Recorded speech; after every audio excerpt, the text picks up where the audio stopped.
So hello, my name is Sarah Sense Wilson. I'm Ogallala Lakota, and I am the problem gambling coordinator for Tulalip Tribes.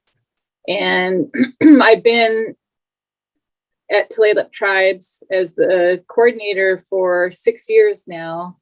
And I have training in problem gambling as well. I'm also licensed in mental health and SUDP. So I have, the three have credentials in the three backgrounds of gambling, SUD, and mental health.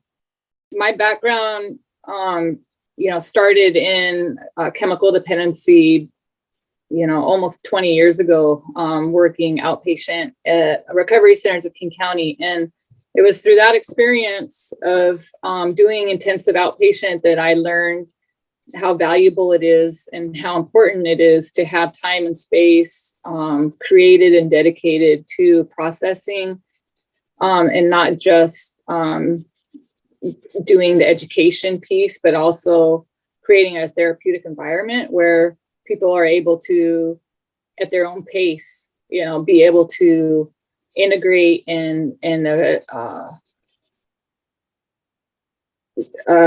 develop that self-awareness and self-discovery. I have always absolutely loved doing treatment groups. I prefer treatment groups over assessments or other individual. I love the experience of what happens, and each group is unique and different, and each person, brings different gifts to the table. And I'm really glad that you're offering this specific training, because there is a real skill to group counseling. There is a real kind of a talent that needs to be, honed and developed to be a good group leader. My background is in family therapy, and that's my training, which complements my cultural values, which is based on collectivistic concepts and ideas and worldview and philosophy. So there's a lot of cultivating relationships within the group. And so we do that by lots of exploration and experiential activities and exercises that draw people into, opening up and being kind of getting out of their comfort zone and learning more about themselves and learning more about each other.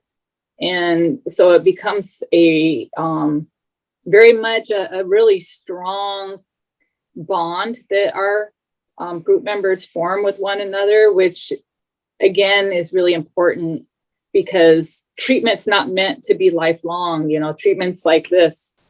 So I tell people, it's just like this. It goes fast, and take advantage, of the opportunity. And then we have a ritual. We always close, we open and we close with ritual. And that, again, that's a really important part of like tying things together, so that when they leave that setting, that they have, a level of safety and courage to kind of like allow themselves to transition back into wherever they're going after that, for the day or for the week until we meet again.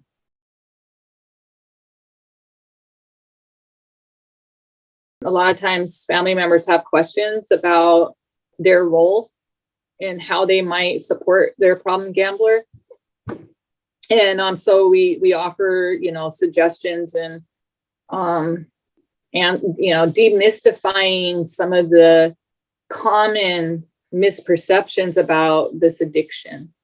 And a lot of times people, are very, I don't want to say naive, but they don't have access necessarily to professionals that can help support learning more about this particular addiction. And for those that do participate, we see that their family members do better in treatment. they stick it out longer, they get better, they have more, they feel more supported and encouraged, by knowing that their family members care enough, number one, that they even showed up to learn. But also that now their family members have a stronger understanding and can better, be supportive to them without enabling.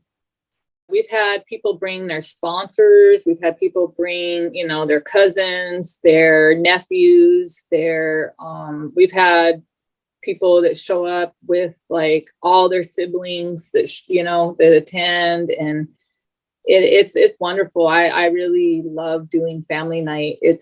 To me, it's very much an integral part of the success of clients.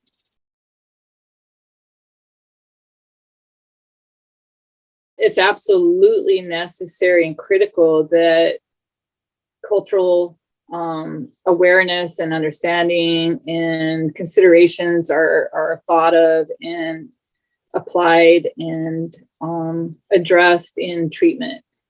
We know that when people are coming in, like they are complex, they have complex histories, they have their complexities of identity, are important to look at. And we can't really separate a person from culture. We have to be aware of where there's cultural differences too, and what our biases are, as counselors, what our assumptions might be, and do what we can to learn more about whatever culture that person might be coming from. I've had a lot of training. I've had a lot of education, experience, and I still have to catch myself to not make assumptions and to not jump to conclusions, because each individual is coming from, a different place, and to honor that and respect that and to not make assumptions. So it is really critical. And when we get it wrong, there's a lot on the line. When we get it wrong, people drop out, they feel offended or they get upset, or, there's a lot of issues there. And, it's our responsibility as counselors to recognize where we need to, make improvements and find more education, more knowledge, more consultation, so that we can best serve everybody. I'm not an expert. I have a little bit of expertise because of the training and classes and credentials and whatever. But at the end of the day, it's being humble, and being modest and learning from each other and learning from clients. To me, that's what's most important. That's part of the healing.